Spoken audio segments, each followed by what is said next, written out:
안녕하세요, 안병훈입니다. 자, 저번 시간까지는 약간 지루한 수업들이 연속됐었는데요. 이번 시간부터는 사진으로 영상을 만드는 방법을 시작으로 이제 제작 방법에 대해서 하나씩 알아보기 시작하겠습니다. 단지 사진 레이어를 오리고 붙이는 방법뿐만 아니라 이미지 레이어를 가지고 레이어를 편집하는 방법과 다양한 컷 편집의 단축키 활용, 그리고 타임 룰러와 타임 내비게이션의 개념과 인디게이터 활용 방법까지 자세히 한번 알아보도록 하겠습니다. 자, 뉴 프로젝트를 만들어주고 이 인터페이스가 뜰 텐데요. 이 인터페이스가 생소하신 분들은 3강을 다시 한번 확인해 주시면 감사하겠습니다. 자, 최초 이렇게 애프터 이펙트를 키면 바로 저장을 하고 싶지만 저장 기능이 아직 활성화가 되어 있지 않습니다. 자, 그 이유는 컴포지션을 하나 만들어 주셔야 하는데요. 5강 사진 영상 만들기 첫 번째 시간, 그리고 세팅은 1920에 1080 스퀘어 픽셀 30프레임으로 시간은 우선 20초 정도로 만들어주고 시작하도록 하겠습니다. 그리고 저장을 한번 해줄게요. 파일에 세이브를 눌러서 5강 사진 영상 만들기 첫 번째 시간 시작하도록 하겠습니다. 자, 처음 이제 컴포지션을 만들었으면은 사진을 불러와야겠죠. 이 프로젝트 패널의 빈 공간에 더블 클릭을 해주시면 불러올 수 있는 화면이 뜨고요. 애프터 이펙트에 제가 미리 준비해 놓은 포도 사진 10장을 불러오도록 하겠습니다. 자, 포도는 제가 키우는 고양이고요. 사진을 이렇게 프로젝트 패널에서 확인을 해보면 각각 사이즈가 다른 10장의 사진을 이렇게 불러왔습니다. 자, 그럼 바로 포도 사진을 타임라인 위에 올려놔 볼게요. 원하는 사진을 클릭을 해주시고 타임라인으로 이렇게 드래그해서 올려놓으면 사진이 딱 하고 들어가게 됩니다. 자, 인터페이스 시간에 배운 이렇게 확대 축소 기억나시죠? 마우스 휠 버튼을 이용해 주시면 되고요. 이 이미지는 이 컴포지션이 가지고 있는 듀레이션과 동일한 길이를 가진 이미지로 불러와지게 됩니다. 자, 이 컴포지션 세팅은 언제든지 바꿔줄 수 있는데요. 상단에 보면 컴포지션 세팅이라는 것이 있습니다. 이걸 눌러와 주시면은 저희가 만들었던 컴포지션 세팅 값을 언제든지 바꿀 수 있습니다. 자, 이 사진을 우선은 10장이기 때문에 이 타임라인에 한 이미지당 2초씩 배치를 해서 10장의 이미지가 20초 동안 나오도록 만들어 보겠습니다. 자, 여기 타임라인에 보면은 인디게이터가 있습니다. 이 인디게이터를 잡고 이렇게 이동을 시킬 수가 있는데요. 2초씩 만들 거기 때문에 이 2초에 가서 이 사진을 잘라주도록 하겠습니다. 네, 잘라주는 방법은 에딧에 가시면은 스플릿 레이어라는 게 있습니다. 자, 이렇게 누르면은 딱 잘리는데 컨트롤 Z로 돌아가고 컨트롤 쉬프트 D 또는 커맨드 쉬프트 D를 눌러주시면은 인디게이터가 있는 곳에서 앞뒤로 이렇게 딱 잘리게 됩니다. 이렇게 스플릿 레이어는 단축키를 외워주시는 것이 좋습니다.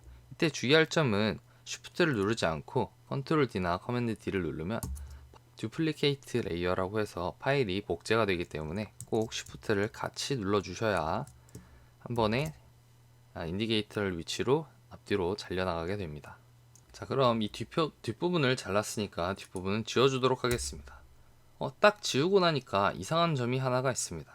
자, 이 타임라인을 확대를 해서 볼게요. 확대를 해서 보면 이쪽으로 와서 확대를 해볼게요.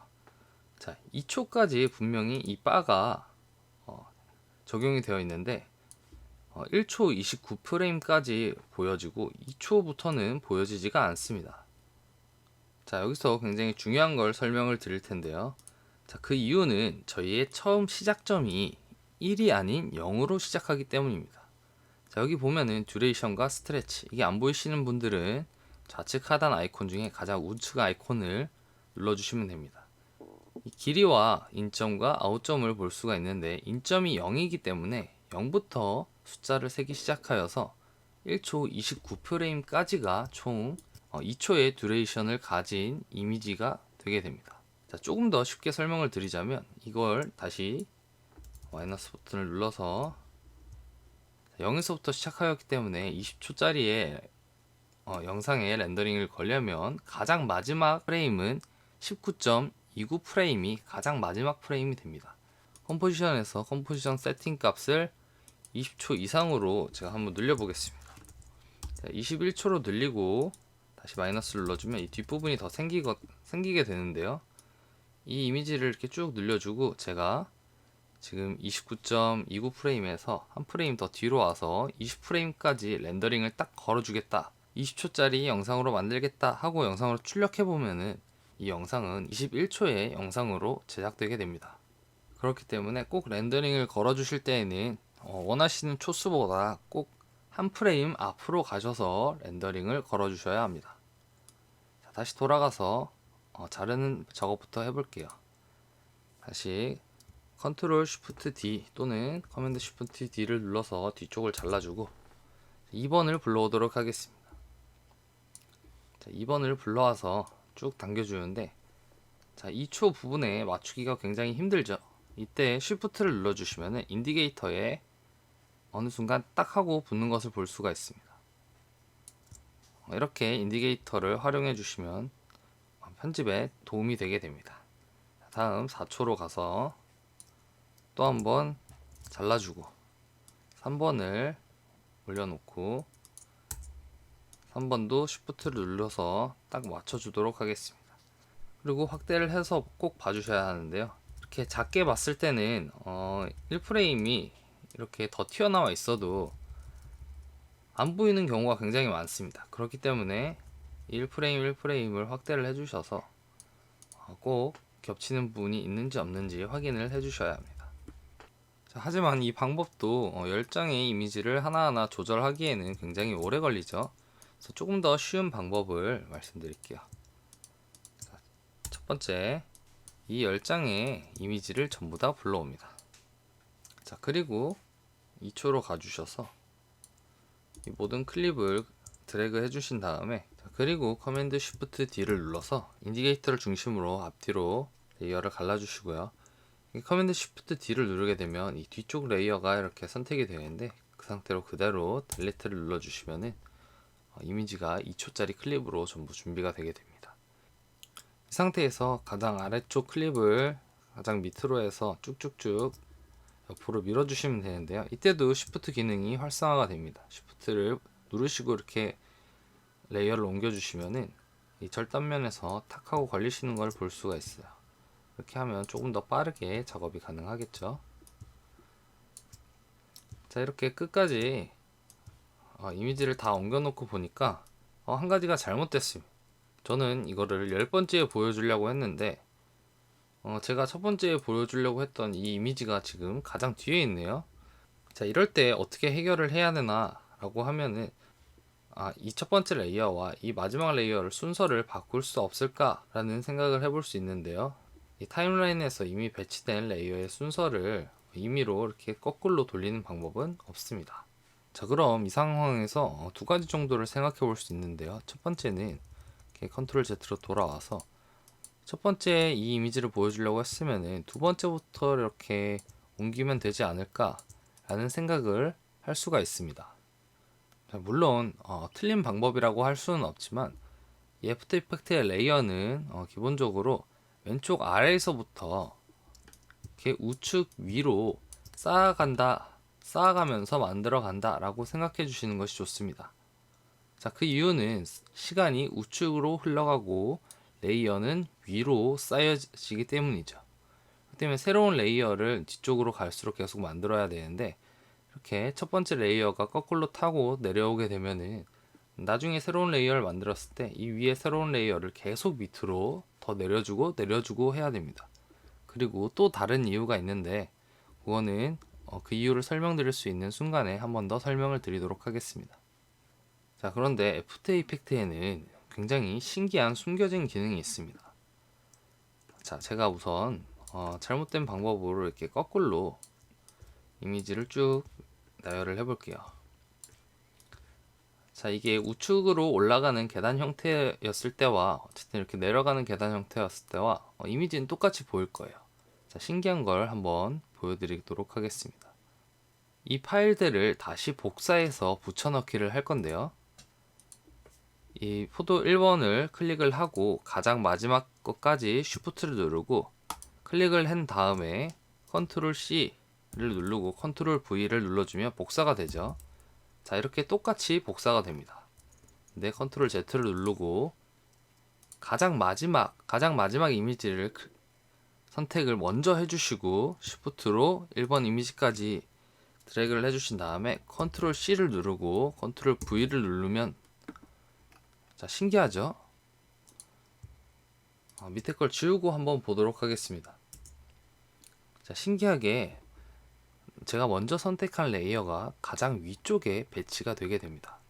그 때문에 이 타임라인에 배치된 순서는, 이 시간에 맞춰서 배치된 순서는 바꿀 수 없지만, 이 타임라인 상의 순서는 복사를 하기 전에 어떤 파일을 먼저 선택했느냐에 따라서 이렇게 계속해서 바꿀 수가 있습니다. 자, 이 기능은 불러오기를 할 때에도 동일하게 적용이 되는데요. 이 클립들을 전부 다 지우고 포도를 1번을 먼저 선택을 하고 10번을 눌러서 불러오게 되면 포도 1번이 지금처럼 가장 위에 있고요. 다시 돌아가서 포도 10번을 먼저 클릭을 하고 1번까지 Shift를 눌러서 드래그를 해주고 불러오게 되면 포도 10번이 가장 위에 이미지가 되게 됩니다. 신기하죠? 자, 그럼 이 기능은 꼭 기억해 주시면 좋고요. 컷을 편집하는 또 다른 방법에 대해서 설명을 드릴 건데요. 제가 방금 전에는 여기서 이렇게 컨트롤 Shift D를 눌러서 이렇게 잘라줬지만, 예를 들어서 여기서부터 시작을 할 거고, 만약에 잘랐을 때 이 앞부분의 클립을 지워버리고 싶을 때에는 하나씩 클릭을 하고 Shift를 눌러도 안 되니까 컨트롤 버튼을 눌러서 이 앞쪽 클립을 하나하나 클릭을 해서 이렇게 귀찮게 지워줘야 하죠. 자, 요때 요거를 바로 이 스플릿 레이어가 아니라 요 앞쪽을 아예 없애버리는 기능이 있는데요. 자, 컨트롤 Z로 돌아오고, 자, 단축키를 바로 설명드리도록 하겠습니다. 제가 예를 들어 요 8초 앞부분을 딱 지워버리고 싶다 라고 하면은 Alt를 누르신 채로 대괄호의 방향의 왼쪽 대괄호를 눌러주시면은 이 앞쪽이 싹 지워지게 됩니다. 자, 그리고 컨트롤 Z로 돌아가서 이 뒤쪽을 지우고 싶다 하면 Alt를 누르고 오른쪽 대괄호를 눌러주시면 이렇게 뒤쪽이 지워지게 됩니다. 한 가지 주의해 주셔야 될 부분을 말씀드리겠습니다. 저는 분명히 8초에 인디게이터를 갖다 놓고 다시 돌아가서 Alt 대괄호를 눌렀는데 이상한 점이 있어요. 듀레이션이 8초 1프레임으로 나왔네요. 자, 확대를 해보면, 플러스 키를 눌러서 확대를 해보면은 제가 선택한 인디게이터가 가장 마지막 프레임이 되는 것을 볼 수가 있습니다. 즉, 쉽게 설명드리면은 확대를 해놓고 볼게요. 커맨드 Shift D를 누르면 이 인디게이터를 기준으로 앞 뒤가 이렇게 조절이 되게 되고요. 다시 Alt 대괄호 왼쪽 거를 누르면은 이 부분이 가장 첫 프레임이 되게 됩니다. 이 8초가 가장 첫 프레임이 되고요. 자, Alt를 누르고 대괄호 오른쪽을 눌러주게 되면 이 인디게이터가 있던 부분이 이 이미지 클립들의 아웃점이 됩니다. 자, 하지만 이걸 8초짜리를 만들려면은 인점이 0부터 시작하기 때문에 29프레임에서 Alt 대괄호를 눌러 주셔야지만 총 듀레이션이 8초짜리 클립으로 잘려나가게 됩니다. 쉽게 말해서 Alt 오른쪽 대괄호를 사용하실 때에는 한 프레임 전으로 가셔서 사용을 해주셔야 딱 제가 원하는 곳에서 레이어가 끝날 수 있다라고 말씀드릴 수 있습니다. 이 인디게이터를 조절할 때 조금 더 쉽게 조절하는 방법이 있습니다. 물론 이렇게 제가 예를 들어 4초에 이렇게 인디게이터를 갖다 놓고 싶다 하면은 지금은 쉽게 이렇게 할 수 있지만, 이 인디게이터가 지금 20초기 때문에 쉽게 갖다 놓을 수 있지만, 이게 이 컴포지션이 총 길이가 뭐 1시간짜리를 만든다 라고 하면은 이 4초의 인디게이터를 놓기가 굉장히 어렵습니다. 자, 그럴 때는 플러스로 눌러 주셔서 가장 확대를 해주신 다음에 1초로 예를 들게요. 가장 확대를 해주시면 가장 작은 단위인 이 프레임 단위까지 볼 수가 있어요. 그러면 그 상태에서 원하시는 곳에 인디게이터를 갖다 놓는 방법이 있고, 두 번째 방법은 여기 타임 내비게이터가 있습니다. 자, 요걸 타임 내비게이터라고 하는데요. 마지막 두 자리 수가 프레임 수, 그리고 이 앞 두 자리 수가 초수입니다. 여기에 제가 5초로 가고 싶다 하면 5를 누르고 엔터를 쳐주시면 인디게이터가 바로 5초로 가지고요. 3을 넣고 엔터를 누르거나 빈 공간을 클릭을 해주시면 인디게이터가 3초에 가게 됩니다. 자, 이 타임 내비게이터를 사용해서 인디게이터를 움직이는 것도 추천드리겠습니다. 자, 오늘 마지막으로 배울 것은 다른 기능인데요. 저희가 이거를 쉬프트를 눌러도 이렇게 하나하나 노가다로 작업을 했었죠. 이미지가 100개다 라고 하면은 이걸 하나하나 움직이기가 굉장히 어렵죠. 이때 사용하는 방법인데요. 이미지들을 원하는 초수로 미리 듀레이션 조절을 해주신 다음에 전체를 드래그를 해주시고 애니메이션에 보면 키프레임 어시스턴트라는 기능이 있습니다. 그리고 시퀀스 레이어라는 게 있는데 이걸 눌러주시면 시퀀스 레이어라는 것이 뜨는데요. OK를 바로 한번 눌러볼게요. 누르면은 각 레이어가 끝나는 지점에 맞춰서 그 다음 레이어가 이렇게 쭉쭉쭉 올라가는 것을 볼 수가 있습니다. 자, 이때도 마찬가지. 제가 위에 이미지를 먼저 클릭을 하고 가장 마지막 이미지를 클릭한 상태에서 키프레임 어시스턴트를 누르고 OK를 누르면은 반대로 이렇게 펼쳐지니까요. 이 기능은 애프터 이펙트의 이 기능은 굉장히 여러 곳에서 통용되고 있으니까 꼭 원하시는 순서에 맞게 드래그를 해주시는 것이 좋습니다. 이 시퀀스 레이어에는 오버랩이라는 또 다른 기능이 있는데요. 그 기능은 이 사진 영상 만들기 마지막 시간에 애니메이션까지 배우고 한번 다시 알아보도록 하고요. 오늘 설명드린 것들 간단하게 정리하고 오늘 수업 마치도록 하겠습니다. 첫 번째, 최초 영상 소스가 아닌 이제 이미지 클립을 타임라인에 올릴 때 그 이미지의 길이는 컴포지션에 세팅되어 있는 길이 값을 따라서 올라간다는 거 설명드렸고요. 레이어는 타임라인의 시작점이 0프레임부터 시작하기 때문에 0프레임도 계산을 해서 레이어의 길이를 조절할 때도 마찬가지, 출력을 할 때도 마찬가지, 아웃점은 원하는 시간에 1프레임 전까지로 딱 잡아주셔야 된다는 거. 그래서 이미지가 겹치는 순간, 바가 겹치는 순간에는 그 다음 레이어에 해당하는 이미지가 보여진다는 거 설명드렸고요. 레이어를 자르는 첫 번째 방법, 커맨드 쉬프트 D를 누르거나 컨트롤 쉬프트 D를 눌러서 인디게이터가 있는 곳에서 앞뒤로 두 가지 레이어로 쪼개면서 나눠주는 방법이 있었고요. 두 번째 방법은 단축키 Alt 플러스 대괄호를 눌러서 인디게이터가 있는 곳을 중심으로 앞부분을 싹 날리거나 뒷부분을 싹 날려주는 기능이 있었고요. 이때 한 가지 주의사항은 우측 대괄호를 사용하는 경우 뒷부분을 날릴 경우에는 인디게이터가 있는 곳이 아웃점이 됩니다. 즉 뒤에 의미 없는 한 칸이 더 붙어 있다는 거 설명드렸고요. 마지막으로 레이어를 쉽게 계단식으로 만드는 방법, 키프레임 어시스턴트의 시퀀스 레이어를 사용하는 방법 설명드렸습니다. 이상으로 사진 영상 만들기 첫 번째 시간 마치도록 하겠습니다. 감사합니다.